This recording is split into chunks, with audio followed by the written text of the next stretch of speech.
This episode of the Better Every Shift podcast is sponsored by MagnaGrip, America's choice for clean air. Eliminate 100% of airborne toxins from within the station with MagnaGrip. Learn more at magnagrip.com.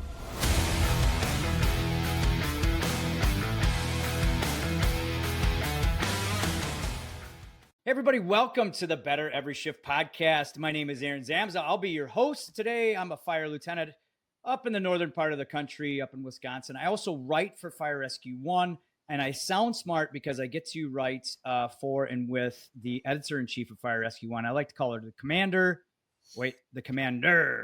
Janelle Fosquet, who is with us. Thank God, because she keeps me, on task. And if it's any indication why I need her, you should have been here pre-show. But anyways, Janelle, welcome. How are you? I'm doing great. I'm extra energized this week. We are recording this the week after FDIC, which is always a very reinvigorating and re-energizing experience. Just met so many great people and had so many fantastic conversations. So excited to continue with another fantastic conversation today. Right. It's speaking of being energized, 15-minute pre-show with our guest, and we have probably enough material for about 5 shows because with us today, we got Fire Chief Reid Vaughan, who is the IAFC Volunteer Fire Chief of the Year for 2024. And, Chief, by the way, first of all, congratulations. Welcome to the show. Thanks for being here. How are you? I'm just glad to be on the green side. What a wonderful day. The green side is the good side. And, just in our brief conversation before the show, I got to tell you, you were very... you look at things differently, and we call ourselves misfits on the show because we look at the fire service as how can we do things better? How can we make things better? How can we streamline processes?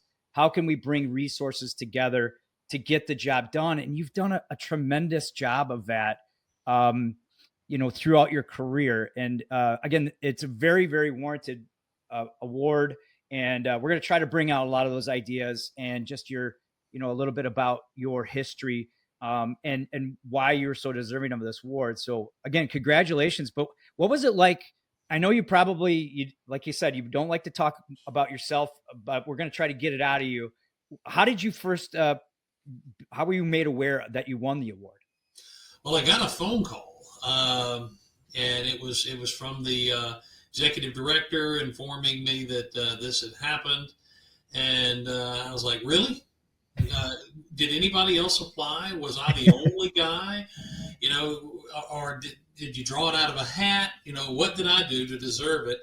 And, I was asked to keep it quiet and did so. And I knew that the state had nominated me or the state had put me up for an award, and it had been announced at our Chiefs conference in February.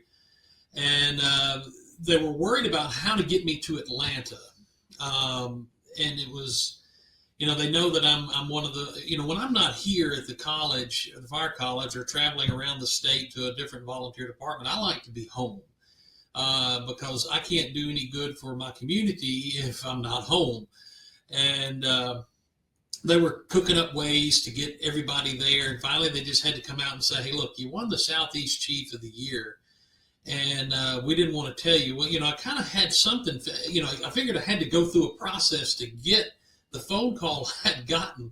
So I was trying to honor the request of IAFC and not say anything, and at the same time, deal with the situation to get to Atlanta. So it was shocking, to say the least. I was floored because I like to be the guy doing the awarding. Usually here in the state, I do a nomination every year for somebody to be Volunteer Chief of the Year. It's just been my thing. And I had selected somebody, was working on the package last year, and I called and talked to one of the people that's involved in it and said, hey, I'm going to send in a nomination. And it was, don't worry about it. It's already done. And I go, okay, that's good.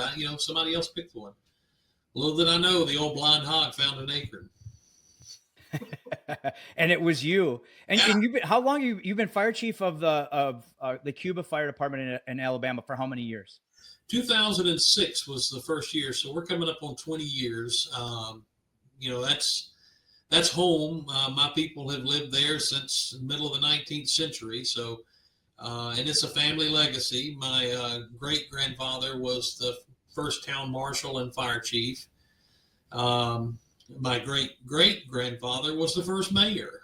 So, we've had a long history of service there. And my father was police chief and then took over the fire department as part of public safety duties as well until his retirement. And I was on the city council, so I was put in as interim.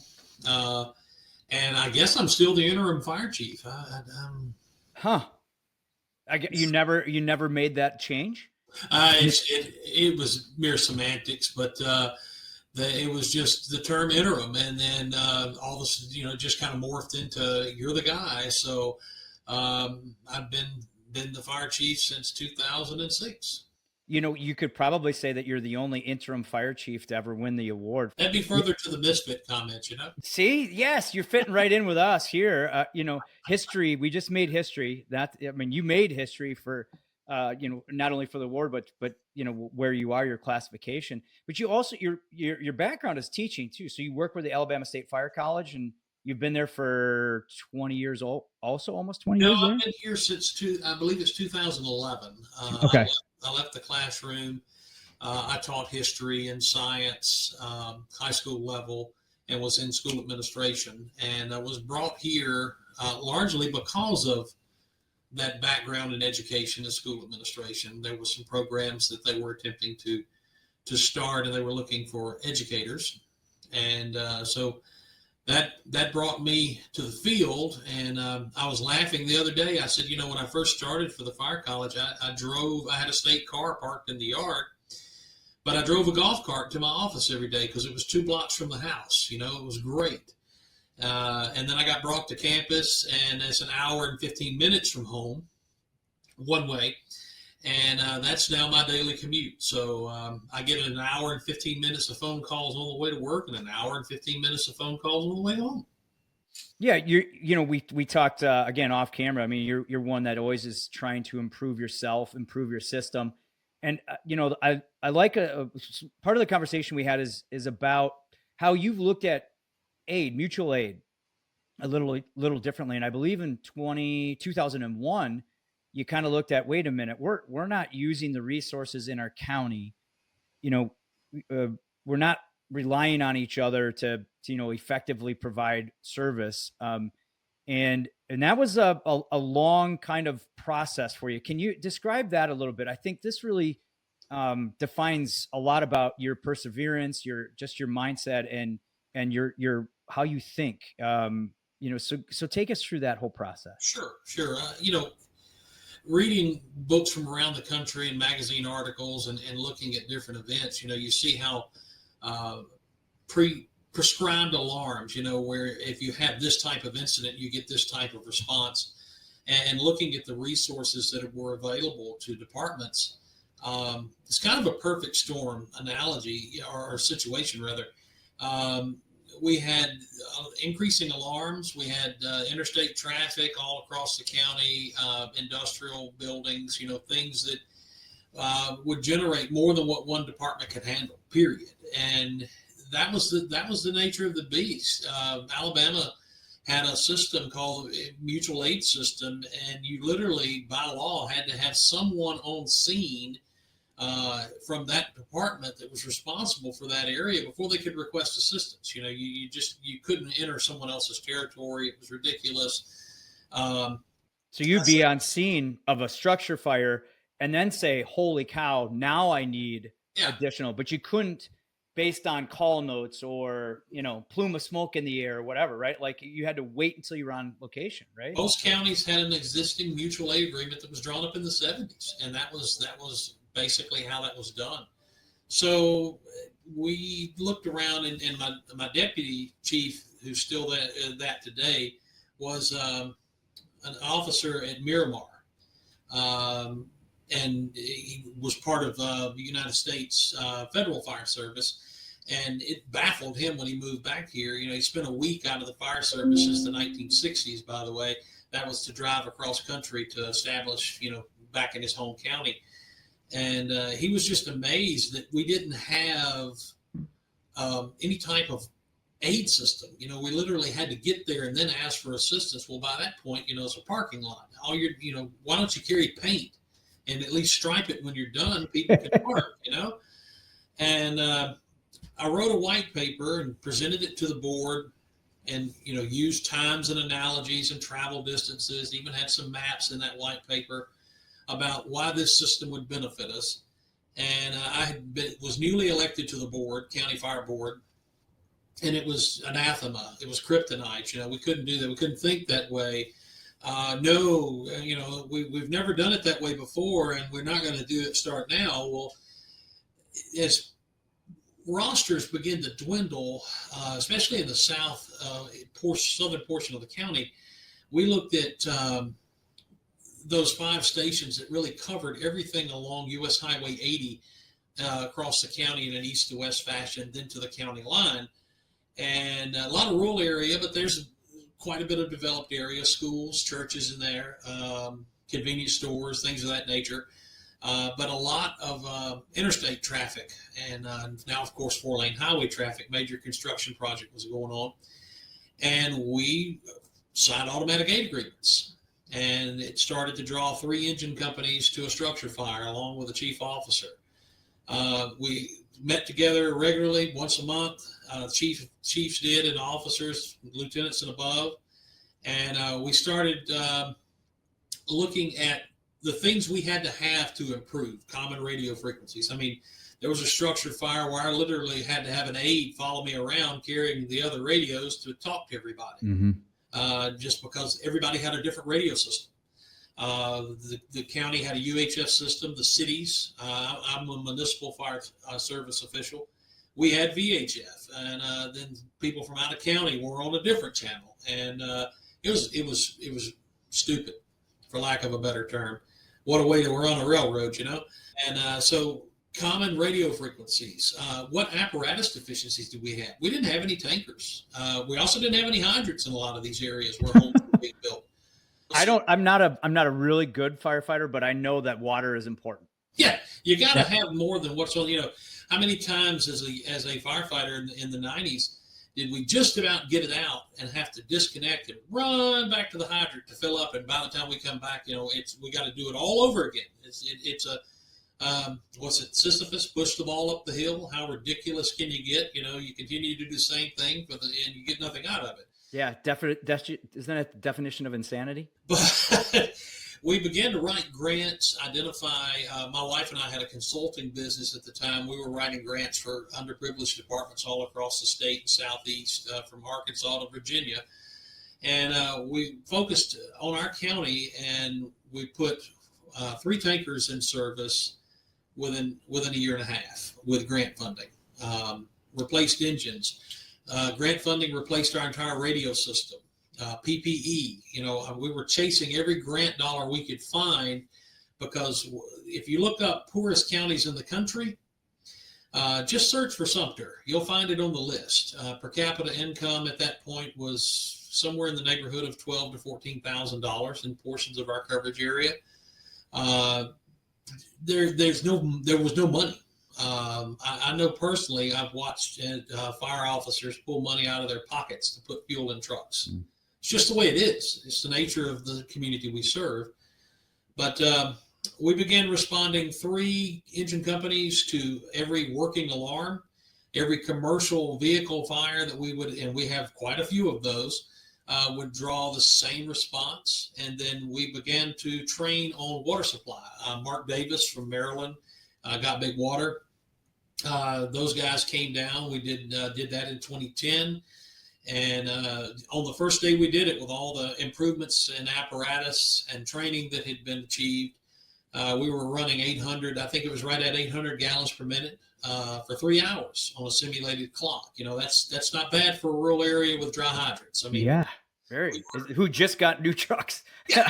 Right. So really proud of the men and women who did that and continue to do that. That's the nature of the beast. So now fast forward to today, we've moved into specialization. Our engine companies come from, of course, the town of Cuba. There's 2 engines there. Siloam, which is a small community that specializes in their water. Actually, there's Chief there, Chief Bragg, is the assistant chief at that department. He is a water supply specialist. He is the guru of all things liquid, and that's his specialty. He shows up and manages the water supply situation in large incidents. The rescue tools are there. Rescue 50 is being built now. It's a donated piece of apparatus, and the guys are actually, there's a meeting Saturday where the layout for the trucks, the cabinets, the reels, moving everything there. Whitfield, a very isolated community in our county, has engine and a tanker. Ward, another small little crossroads community, has an engine and a tanker. And then Kinnebish, which is tucked in the far southwest corner of our area, has an engine, and they're working on a tanker and a new firehouse. And we're chasing grant funding everywhere we can chase it to try to improve the original 5 departments. And then the system went countywide, so we now have strike teams, north, central, and south for water supply. Gone are the days of having to run back and forth to the hydrant. If within 20 minutes of arriving on scene, I generally have 15 to 25,000 gallons of water sitting out there on the pavement. And if I can't put the fire out with that, I need to find something else to do with my time. Yeah. Or you're going to have to get much bigger and many more resources, because that's a long fire there, you know. But you got a patch on your shirt, and it's interesting. Can you describe what was on the patch? Like, you know, the guys when we were forming the South Sumter Battalion. In fact, I don't think I have one in my desk drawer anymore. But my good friend Spruce McCree, who was a former Southeast Chief Winter, they designed this really nice patch here, the Shelby County 1st Battalion. Well, South Sumter, you know, had to one-up them. And we put the things on our patch that we do, fire, EMS, rescue tools. And then somebody said, what are we going to put on the other side? And I said, let's put a tornado, because we do quite a bit of severe weather coverage, I guess you'd say, for the area. So that's kind of we're kind of an all hazards agency. When I introduce new people, in fact, we're still onboarding new people thanks to a SAFER grant. I remind them that you literally are the people that are going to be called for everything that does not require a firearm to solve it. Mm-hmm. That's what you are for this community. Yeah. And what's your tornado? What's the alley, or what do you guys term where you live there, that area of the county? Well, one of my other hats, I'm an avid science guy, so I've always been interested in meteorology since I was about 5. The reason I'm not a meteorologist today is because I don't math. I'm doing really good to even speak the English language, but we live in what the national weather community calls Dixie Alley. Basically, it's it's a perfect storm, if you will, for high precipitation supercells. And because of the Gulf of Mexico, the cold air incursion in the spring. I mean, look at 2011, the Tuscaloosa tornado. I mean, right where I'm sitting here in my office in Tuscaloosa, Alabama, there have been at least 3 or 4 EF4s that have passed this location in the last 20 years. That's tornadoes are small when you compare them to a hurricane, which we deal with those too, not being far off the coast. But if that thing comes down your street, it doesn't matter how small it is, that's your worst day. Yeah. And TV news doesn't do a very good job in very rural areas of being able to cover it. I mean, we have probably the foremost weatherman in the country in James Spann. If you at all follow severe weather, you know who James Spann is. And, he does a great job, but we're not in his designated market area. So he can't spend time, because of the way TV market is made up, covering our area extensively. The other issue is the National Weather Service radar system is spread out in a network to give effective coverage, but there are places that they call radar deserts. We happen to live in one of those. And that means that most of my county, you can't see below 8,700 feet with radar beams. So ground truth and what the troops on the ground and the civilian population on the ground sees determines a lot about the warnings and what we're able to do. So when severe weather strikes, instead of being in the car or riding around, or I have emergency operations center that is actually in my shop that my wife and I put together and paid for, and that's more or less we're running the operation from there. I have some folks that come in and assist, and we broadcast live using social media, our radio feed, picture from the National Weather Service radar that we zoom in on street level. And we mention your community and the county and making sure our population is, protected where they need to be when danger strikes. But at the same time, we leverage that connection with the population to get warning data for the National Weather Service. So we're constantly in communication with those guys and gals in the forecast office in Birmingham. They're great. John DeBlock's our warning coordination meteorologist. Chris Darden is the MIC, and the science officer there is Kevin Laws, and Kevin's an old federal firefighter. So I always remind everybody that everything that happens is Kevin's fault. Right? You got to blame it on somebody. Yeah, firefighters are going to be firefighters no matter what.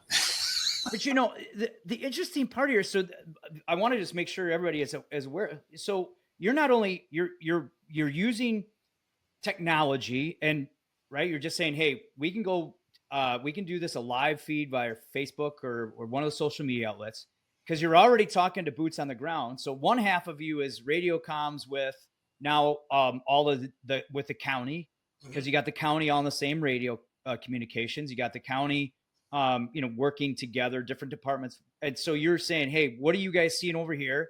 Confirming that, broadcasting it to people in that area, who then can confirm it as well, and or say, no, it's actually moved north, and you can prep people of the northern part of the county.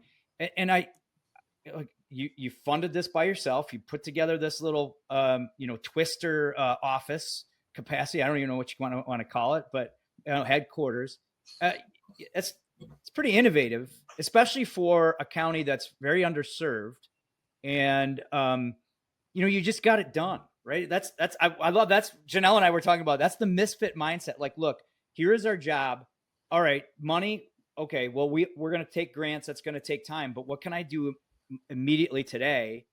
Well, I got live video. I got a radio channel, and I'm already doing this and talking with everybody. And so I just love that mindset that you had and have, because you've used that kind of mindset for one of the other problems of the volunteer fire service, which I think other people need to listen to, and that's recruitment, right? And you've used your background as a teacher. You've used your background kind of with, obviously writing grants. And by the way, did you self-taught with the grant writing? Oh, yeah. Yeah. It's a different language, isn't it? You mentioned your wife a couple of times now. She is a very pivotal part of this, correct? She had no idea what she was getting into when she decided that this was going to be her lot in life. You're known by your choices, and I tell her, babe, you really screwed up. But she knew exactly what she was getting into. She's a service mindset, always has been, always will be. She is, and my daughter the same way. My daughter is a lieutenant in the fire service now, and in paramedic school. So, just their nature is to serve. They always look to serve. My wife actually started a charity called Flood of Love that runs locally in the Southeast.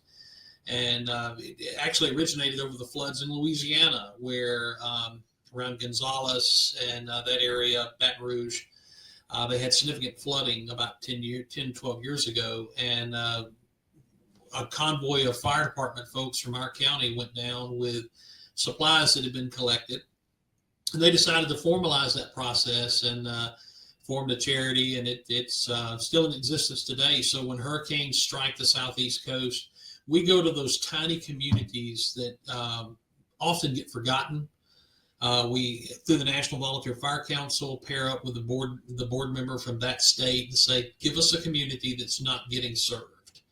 And we go there. We've been places like Iowa, Louisiana. It spelled like Iowa, but they call it Iowa. You know, people from Louisiana are different. A little bit, yeah. But that's where my wife's from Louisiana, so I can say that legally. And, you know, we show up down there with 5 truckloads worth of things they had asked for. And I was blown away. You know, they're innovative and answering their community needs. They were feeding the community 3 times a day, largely elderly, indigent population. But they were also operating a community store where you didn't have to have money. You just had to be from that community. So the things we brought in, solar cell phone chargers, baby formula, toilet paper, ice, water, you know, consumable food in a can, that stuff was immediately put out on the shelf, and there were people there shopping to get the things they needed because there hadn't been electricity in a week and a half. Those places that people don't know the names of those little crossroads, you know, that Meemaw and Peepaw still live there, and they don't want to leave their house. The roof's gone, but they don't want to leave their property. And they need a cell phone charger. And that the fire chief there said, look, we need this because they're not going to leave. And AT&T had put the balloons up, you know, the cell phone service was working. And they need a way to charge their phones so they can call for help if they need it. That's the fun part. You know, I mean, you hate to say fun in the disaster, but I mean, when we announce we're going somewhere, we have to knock people off the trip with a stick. You know, they want to help load the trailers up and be prepared to roll out. Our community supports. And that's what's so nice about places like Sumter County. They don't have a whole lot. You know, Sumter is a very poor county. But when something hits somewhere else, they know what it's like not to have things. And our people load up. Breathing in diesel exhaust fumes is like walking into a fire without a mask. Protect yourself with MagnaGrip, the easiest, most reliable exhaust removal system that features a true 100% seal to eliminate diesel exhaust fumes in a snap. Visit magnagrip.com to download MagnaGrip's free grant guide with expert tips to solidify a grant for essential safety equipment, such as MagnaGrip's exhaust removal systems. That's magnagrip.com to download the free guide. Yeah. And even a community like that, a giving community, the volunteer side with the fire department, right? You still have recruitment issues, right? Oh, yeah. Like, right. You know, the community does like to step up. I think that's something that a lot of communities note, that in need, people do step up, and people really show that beautiful side of humanity. But, you know, we also in the fire service go, well, why aren't people stepping up to volunteer in the fire service? And I think you asked that same question. And how did you look at that problem? It became apparent that, you know, so many of our people thought we were paid. You know, just the changes in response, the changes in the way people presented themselves, our force being, you know, professionalized, if you will, certified. We actually went through a process where in the mid 2000s, we began teaching every course we could get our hands on through the fire college here, certification wise. And, you know, our folks began to order their own uniform shirts. They began to dress the part, not only do the part, but dress the part. And I was standing at a structure fire in a neighboring community that was part of our group at this point, still is. And a guy walks up to me and he says, hey, you guys got any job openings? And I said, in fact, we do. And I said, as soon as I get this fire out, I'll give you an application. So the guy hung around, you know, and he said, well, how much do y'all get paid? I said, there's not a person out here that draws a check. Oh, well, I'm not interested. And I realized then that we weren't doing something right. We weren't communicating the message. You know, I felt like everybody knew that their department was volunteer, that nobody got a paycheck, you know. And we went on an intensive, I guess you'd say, community education, speaking at churches, speaking at the local civic group. Some of our officers, in fact, that's how we got into the Lions Club, my wife and I, was because one of our officers, Chief Holder, was involved in the Lions Club. And the local study club, the ladies book club, the library club. We took the South Sumter presentation of how we developed what we are on the road, and then, even made videos, posted those on social media about be the guardian at the gate, all of these things. But nothing was as effective as people just going out and doing word of mouth. This, one of our chief's wives, actually, Courtney Wright, she's a brand new EMT. She is, just absolutely on afterburner mode at this point. She's Mach 1.2, and she's gone out and twisted the arms of a lot of people that should be in the fire department, and they've joined Siloam's department. Siloam's doubled in size, and we had a SAFER grant going at the time. So not only did the new people get 1582s, this will be the last year. So we do full 1582 physicals in a volunteer environment. We buy their textbook, we buy their gear, we put them through Fire One. So the Ward Fire Department, that fire chief has gone out into his community, and Dexter's father, he's the fire chief there in Ward. The most interesting thing that I can say about Dexter is it's a family legacy. His dad was 85 years old when he was killed in the line of duty just a few years ago. And, think about this. You're 85, 84. You would have been 85 had you lived 4 more days. And you're burned 3rd degree from your mid-thigh down, basically, on both legs. But you don't stop fighting the fire. You get somebody to drive you to the station to get another piece of apparatus and bring it back to the scene to bring the fire under control before you collapse. That kind of legacy, he goes to the community. He knows that he's only got so many years left, and he's picking his successor. He's bringing people on board that want to be a part of that. And they're going as Courtney is, they're, hey, what can I take next? How can I help? And we have people that don't fight fire. That's not their thing, but we have a Red Cross representative that's joined. She's actually gone through the Red Cross training. That's her job. She's victim support after the fire's out, making sure those families have what they need if they can't stay there. Or if they can, are their uniforms for school clean? Or do we need to find them uniforms?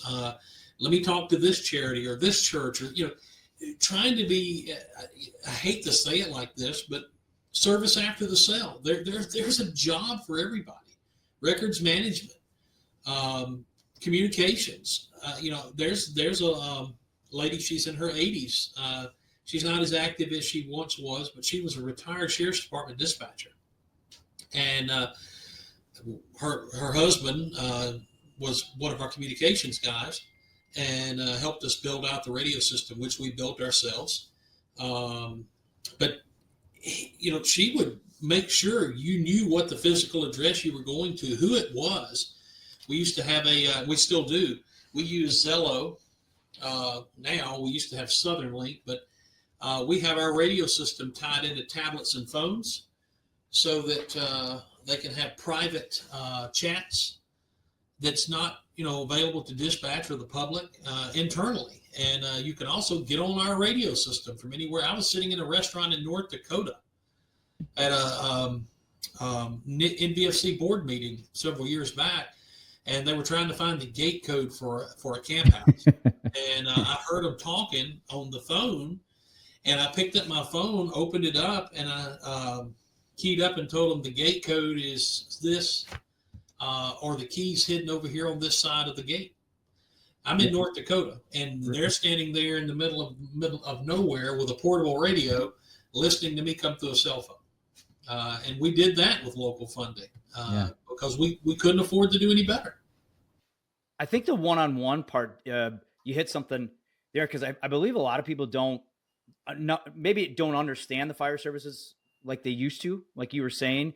And maybe then when they do understand it, they can't picture themselves. But when someone tells them, oh yeah, I do it, you can do that, it flips a little switch off and says, yeah, maybe I can. Let's look into that a little bit more. IAFC has a great program, grant funded, by the way. called Make Me a Firefighter. A tremendous program that should be utilized by all the volunteer departments and combination departments across the country. It allows you to have a digital presence. It allows you to grab that information off the website and customize it with your department's information, your department's meeting times, your web address, all of those things. But you have a job application portal that's professional that you can put out to your community with a QR code and post it everywhere. Have churches run it in the bulletin. I mean, we've done that. Hey, come be a part of, you don't have to fight fire. We have people that only want to do EMS. With a elderly population, we want those people. That means that it frees some of the rest of us up to do other things. Yeah. Yeah.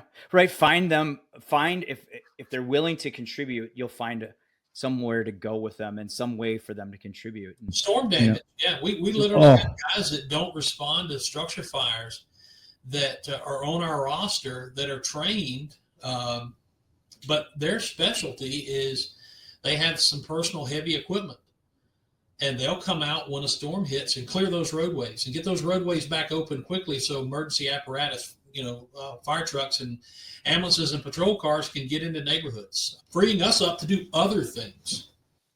Right. And you can always find a way to integrate in some heavy moving equipment in a lot of fires too, trying to get, access, make sure the whole thing is out, but utilizing them, everybody's got skills, and putting them somewhere and allowing them to be a beneficial part of their community is something that I think our country has lost in a lot of places. You have to fit this mold. You gotta be this kind of person.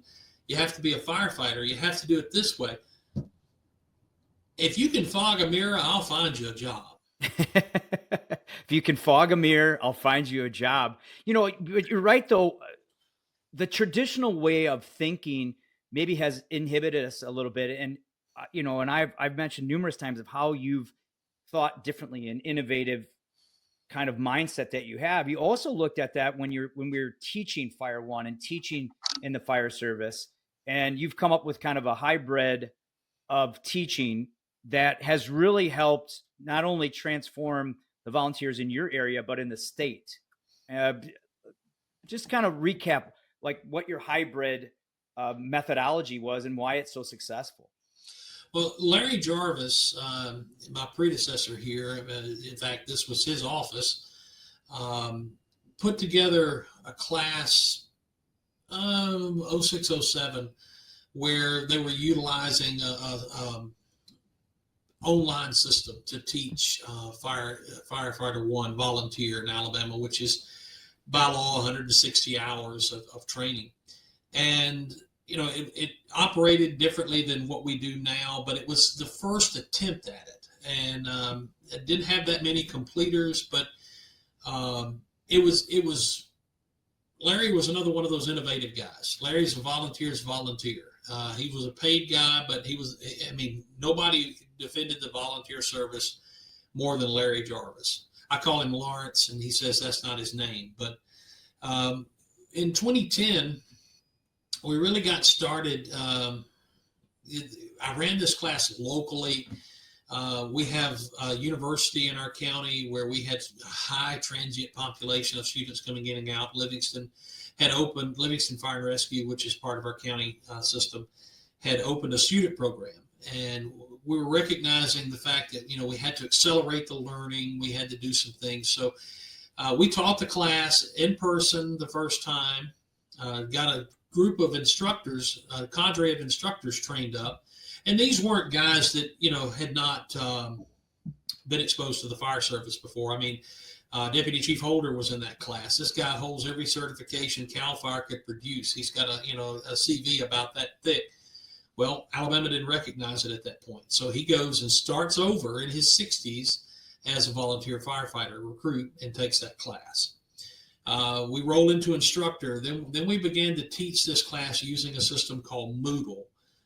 Which was at that point, it was like the free version of Blackboard. It was very rudimentary. The Alabama Independent School Association, which I was school administration official for, That's how we did our online summer school, was Moodle. That's what introduced me to it. So I taught myself how to do some basic web publishing and got web space, and we put a Moodle installation together and began to load our skill sheets, our, homemade videos, if you will, our PowerPoints. Here's what you're going to be working on Tuesday night. You need to review it and read these pages in the book. Here's the skill sheet. When you show up, you better have your hands on the tools because we're going to be working. And that's what we began to do. Well, we formalized that process here and went system-wide really 2013, 2014 here at the Fire College. And at that point, there were, 5,500 to 5,800 certified volunteers in the state of Alabama that would meet IFSAC and Pro Board Firefighter 1. Fast forward to today, we're over 10,000. And it's largely because we made it, accessible to the people that are in these departments. My favorite story about how this all started, I got a phone call from my mayor. One of my other hats is city council. And he's like, what was the fire truck doing down at the baseball field last night at 2 a.m.? Someone complained, it was a diesel engine. Lights were on. Things were loud.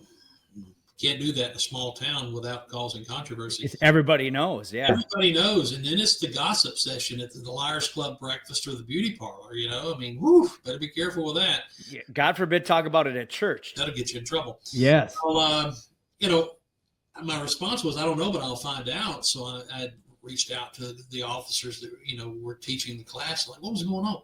Well, it was the shift that was getting off at the paper mill. We have 2 large paper mills in the area, and a lot of our folks that are volunteers work there because they get paid extra if they're certified firefighters at the paper mill. They're on the emergency response team. So that crew had come off of midnights, and there was 4 guys that needed to do their skills and skills checkoffs and an instructor. So guess what? 2 o'clock in the morning, they're down there throwing ladders and doing what they're supposed to for 3 hours before they go to sleep to get up, rinse, and repeat the following night.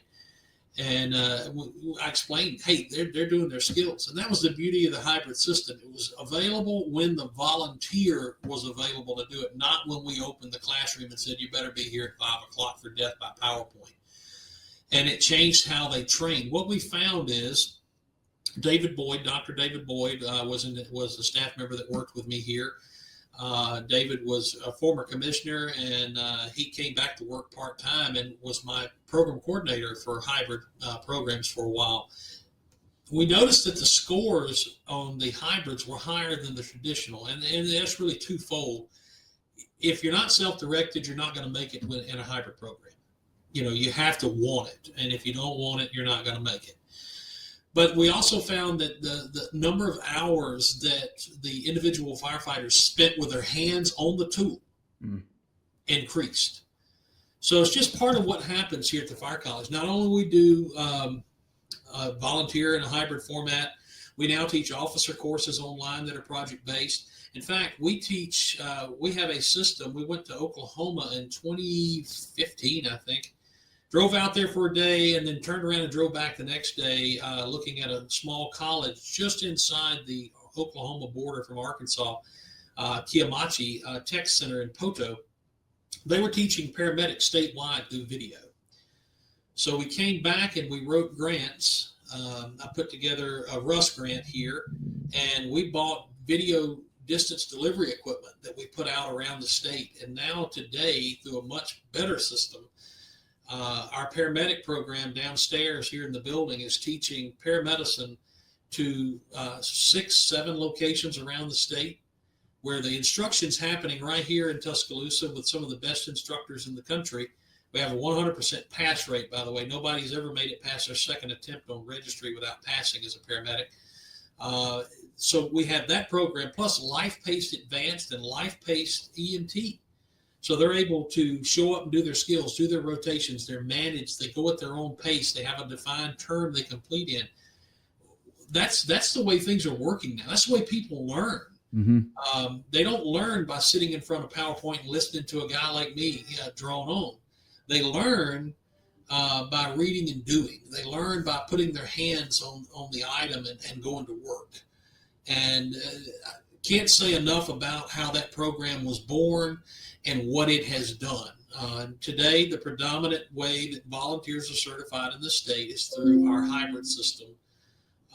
We have a staff member here. She's part-time. She took over for Dr. Boyd. She's a retired school special education administrator. Imagine that. They would put the special education administrator working with me.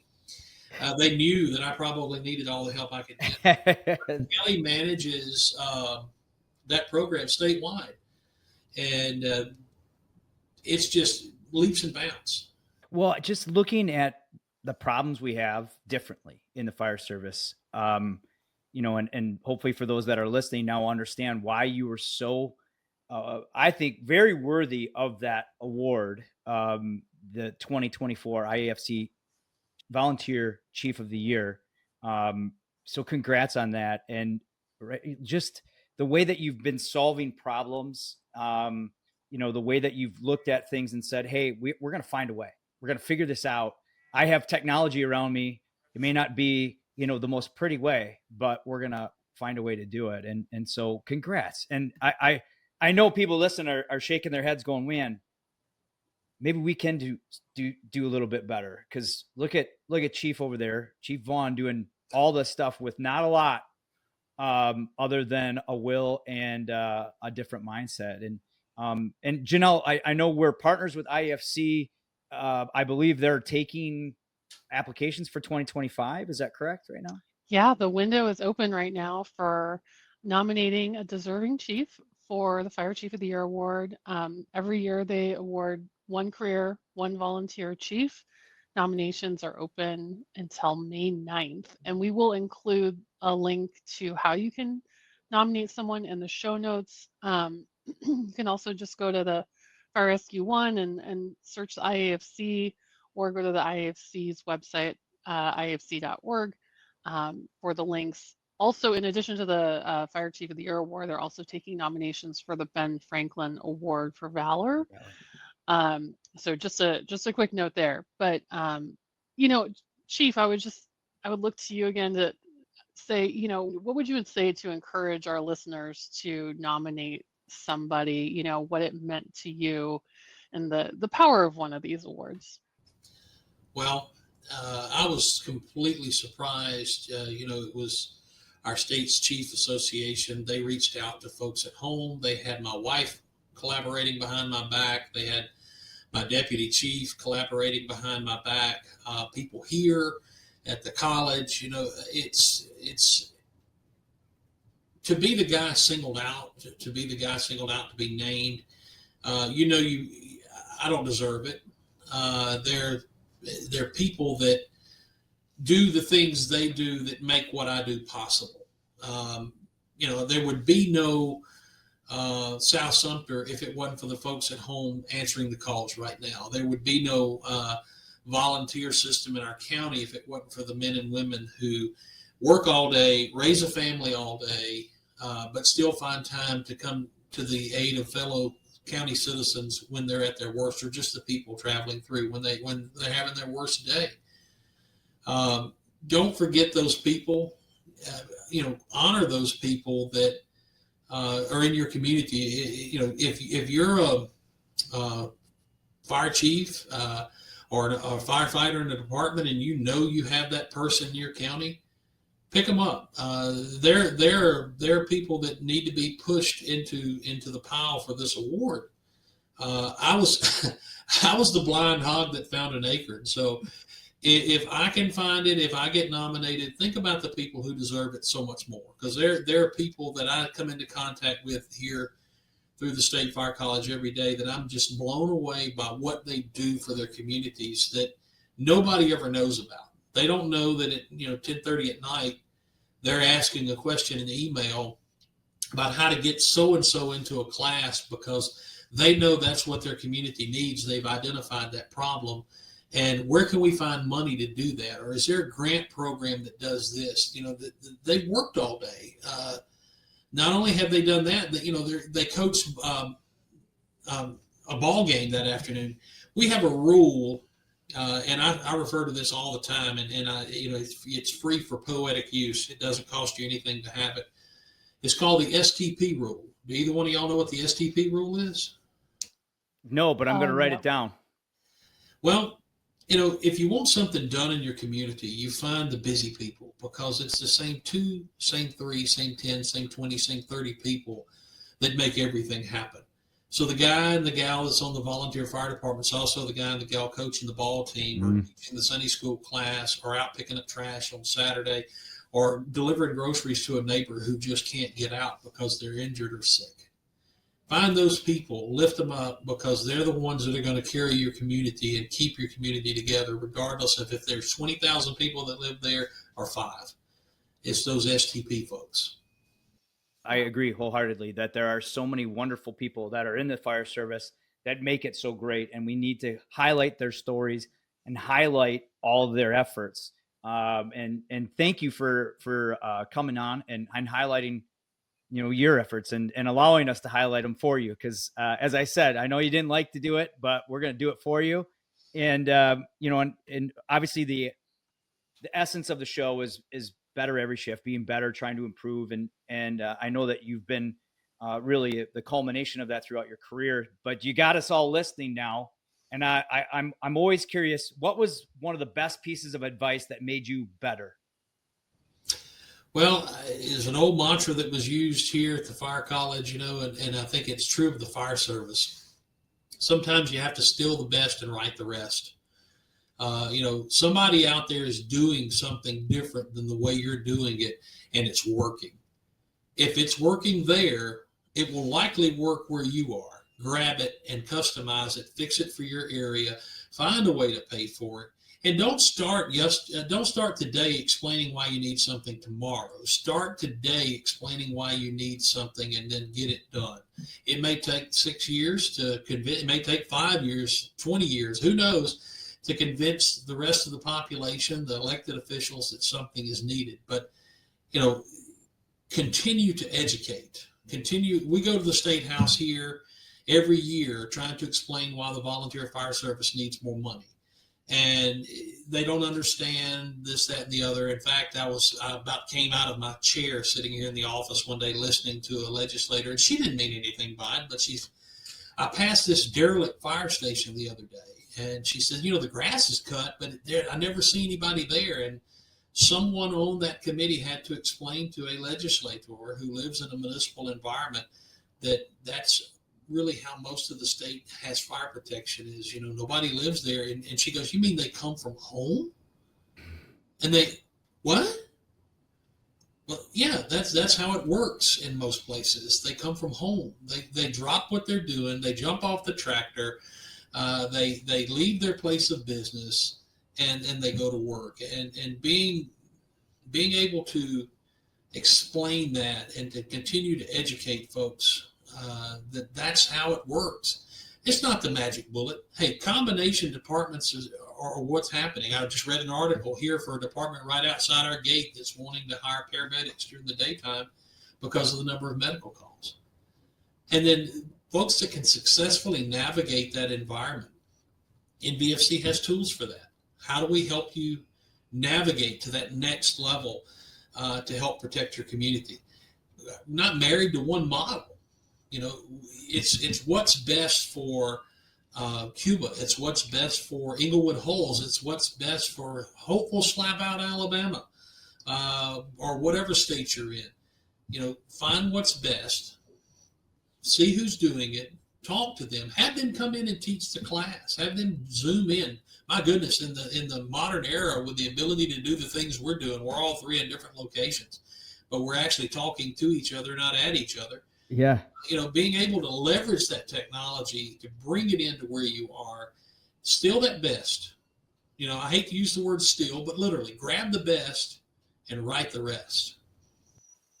Awesome way to end the podcast, because I can't say it any better than that. And it all comes back to how we end the show. What you just said is the essence of this program. And if you're just listening to the program, I highly recommend that you go over to our YouTube channel or to firerescue1.com and click on the Better Every Shift banner. You can reach out to us at bettereveryshift@firerescue1.com.